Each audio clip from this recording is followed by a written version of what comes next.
Hey there, Taylor Elwood here with Imagine Your Reality Fiction. And tonight's behind the scenes, I'm going to be talking about online advertising and how I'm using online advertising with my books versus how I've used it in the past. So, if you're an author and you've kind of thought, should I use online advertising? I'm going to talk a little bit about that and what my experiences have been and provide some cautionary stories. So I got into online advertising a few years ago. I took a bunch of courses on online advertising because I thought, oh, I'm going to create online courses and I'm going to funnel a bunch of people to those courses and they'll pay me oodles of money to teach them about subjects X, Y, and Z. It was an unmitigated disaster. I spent a ton of money on courses that I really couldn't afford, and I came to quickly realize that unless you actually have a steady stream of money coming in, online ads can suck away whatever money you have very quickly and leave you high and dry and unable to really build off the business that you need, especially when you're selling online courses and especially depending upon what kind of medium you're going through. Facebook in particular is a great example of this because with Facebook, you're dealing with a pretty much a cold audience. They're people that are going to see ads in their social experience, and quite frankly, they don't really like it. They're not going to be thrilled about seeing an ad in their social experience. It's not something they necessarily want, even if it's something they're interested in. And that isn't to say that you can't find a way to use online advertising to help you make money. Obviously, there are people who've created courses who are doing great. I think in a lot of cases, though, those people already had a very stable monetary foundation, and I didn't back a couple years ago. So I ended up landing myself in a boatload of debt and having to work to pay that off because of the fact that I really just did not have a solid understanding of what was involved. And I would also say that the classes that I took about online advertising in a lot of ways weren't really that good. It ended up being more of an ego fest for the presenter than it did actually presenting useful techniques. And I would just say in general that what I've noticed with the online marketer scene, is that a lot of people who teach courses on online marketing, it becomes more of an ego thing for them than anything else, and so that really takes away from the efficacy of the work. So let's fast forward to now. I'm a published author now, and actually I was a published author then too. But I had never really thought about using ads for my books. It was just kind of like, well, whatever.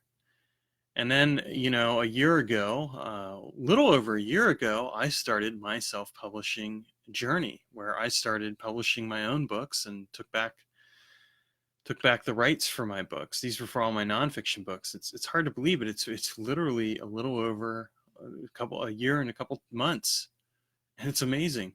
So thank go me for that. Um, and as I started doing this, I came to realize, I had a certain level of organic reach, especially with my nonfiction books. But again, I began to wonder, like, is there a way to sell more books, especially to people who don't even know who I am?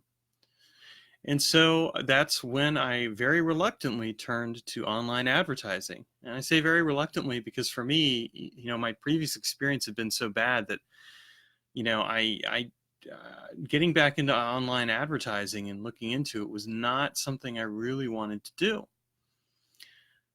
But as I was reading different books on how to be a successful author, I saw some different perspectives. Some were like, you don't really need online advertising. You can just you can do it alone. It's much slower, but you can do it that way. Others were like, well, hey, there are some good ways to go about becoming successful with your online advertising and some good resources. So I thought, well, maybe. But I also made a promise to myself. I wasn't going to sign up for another expensive online ad course from somebody else. I knew enough about how to put online ads together from those courses, at least. So I realized that what I really needed was more of a strategy.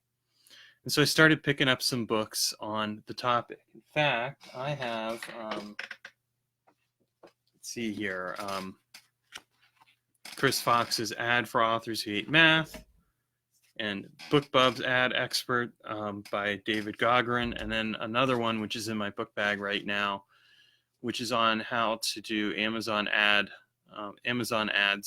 basically by Brian Meeks. And I would say I recommend all three of those books for anyone who is an author who is looking at possibly going out there and using online advertising. And actually, I have another book on Facebook ads, Help My Facebook Ads Suck, again, for authors. And what I like about it is, I was able to get these books at relatively cheap cost for me. They're a cheap investment, but they have the strategies that I need, and that's been what's helpful. That's what I realized I really needed. I needed to get my head around it. The other realization I had is that if I was going to go into online advertising, I needed to have an effective budget. I needed to already be making some money, and I didn't want to put the online advertising onto credit cards, and I didn't want to have to use personal funds to handle the online advertising. So I set myself a criteria that, if I was going to use online advertising, it basically had to pay for itself and then some. And what I decided to do is start out with Amazon. And the reason I started out with Amazon is I realized that fundamentally Amazon is actually perfect for online ads. And here's why. People are on Amazon to shop. They're a warmed up audience. They may not be warmed up to me personally, but they're warmed up to the idea of spending money. I mean, let's be honest here. We don't go on to Amazon to be social. We go on to Amazon to buy stuff. And so to me, it made sense to start using Amazon ads. I might add that pretty much as far as I know, none of the other online book forums really have that. I know Barnes & Nobles is starting to dabble on online ads, and I'm looking forward to seeing what that's going to look like. But right now, it's in a rough stage and only open to certain authors. And from what I understand, they're not making a lot of money off of it. So, it's the Wild West for Barnes & Nobles. And of course, we'll have to see what happens with, the shift in the sense that somebody else has taken over. But getting back to the matter at hand with online ads, I started off with Amazon, and I did, a couple little experiments. I created some ads, and I went in there understanding I wasn't necessarily going to make money off of some. In fact, I might lose some, and that's a brutal truth you have to become comfortable with ads. With online ads, you have to test. You have to figure out what works and what doesn't work. And you have to be comfortable with the reality that you're going to lose money. And if you're not comfortable with that, then I don't recommend doing online ads, because you are going to lose some money. But if you're smart and you figure it out, you can quickly turn that loss into gain. And fortunately, because of my experience where I blew, a chunk of change on it years ago, I already knew what not to do. Even though it was in a different environment than Facebook, it still really helped me.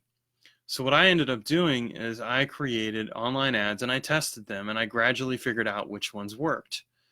And lo and behold, I found that I could, I had one book in particular, my book, The Process of Magic, where I could generate successful sales and have the ad stay in a range where it was maybe anywhere in the 50% to early, low 60% range, where it wasn't costing me, where it was, costing some money, but I was actually making money off of the advertisements.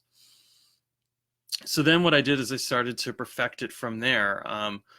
And I had a couple of realizations. I had realizations, for example, around the fact that I didn't want to advertise my more expensive books. I really wanted to just advertise the initial book. And the reason for that is because as a strategy, if you're advertising that initial book, what you're doing is you're getting people on board for that. And if they like that book, then organically, they are more likely to buy your subsequent books. I mean, it's not a guarantee, but it's more likely. Could I still do some ads? Possibly. And I've done a few where I made some money off of it, but I would say that realistically, it's easier to go for the lower hanging fruit of that initial book. Now, I may change that strategy over time, but for right now, that one seems to be making sense. So there's that aspect. And I found that for at least three of my books, three of my series in the nonfiction, I've been able to make this work. For one of them, I'm not able to, and part of it, I think, really comes right down to is that it's a very specialized audience. I'm still trying. I'm going to keep tweaking and exploring, but it's there. And then really in this last month, I've started experimenting with BookBub and Facebook ads. With BookBub, I'm going to keep trying. I figured out enough. It's for my first fiction book, Learning How to Fly, which is coming out tomorrow. So quite realistically, it's doing as good as it. The fact that my book was in pre-sale mode did not help, I think, in some ways, because in the fiction, I'm relatively unknown. It's my first book. Anybody who's in fiction doesn't know who I am right now, other than a very small audience of people, some of which I've attracted through online ads. We're going to get to that in a moment. So what I decided to do was realistically accept that the Facebook ad, that the BookBub ads are for the moment a loss, and that's okay. I'm going to experiment with them. I'm going to try some stuff. I will figure them out. I have some pretty good ideas as to what might work. Some of it may ultimately be a bit more down the line when I have more fiction books published. And then I also started looking at Facebook ads. Yes, the dreaded Facebook ads. I did come back to it. But with Facebook ads, I approached it in a very different way. I tried two experiments. One was I tried an experiment where I just directed people toward buying one of my books, my nonfiction books. I don't think I really got any sales off of it. If I did, it certainly wasn't enough to justify the expense. I don't think I'd ever do that again. The other thing I did, though, is I created online ads where it was giving out a freebie, either a free workbook or, in this case, a free novella. And what I found is that for the most part, that seemed to work. I ended up growing my e-list. So, I think that's good. It's not necessarily automatically generating money. It may down the line. I won't necessarily see the correlation right away between the sales, but it was worth trying just to see what would happen. And I'm probably going to run Facebook ads a couple days a month, each month, just the same ads, and just, turn them on, turn them off, and see what happens with them over the next couple months, and then decide from there whether I want to continue or not. I would say that if I did do the Facebook ads for books, I think I would probably keep it, and it would depend on the audience, which audience I would go with. So I'm not sure yet. What I have really learned from all of this, though, is the importance of having a strategy in place, and that's really what I've started to develop. I'm going to continue to refine that strategy. There's a little fly that was flying through. But it gives me a lot of hope that this time around I can actually make online ads work without putting myself into debt, because I'm never doing that again. It's not a fun experience where it's not a fun experience to lose your business because you make some bad business decisions. I'll put it that way. It's an eye opener. You learn a lot, and I may talk about that on another video some other time. But anyway, I just wanted to share that, and wanted to also speak to the reality that as far as this video series goes, I don't know if down the line I'm going to do some books on writing secrets, or nonfiction books on writing, or not. I haven't decided on that yet. But I think I am going to continue to at least do this video series because I think it's valuable to other authors. I realize that some of the people on here are not going to be authors that might watch, but hey, it might help you too. You never know. And either way, it's just what I feel called to do, so I'm trusting it. Thank you all, and take care, and have a great night.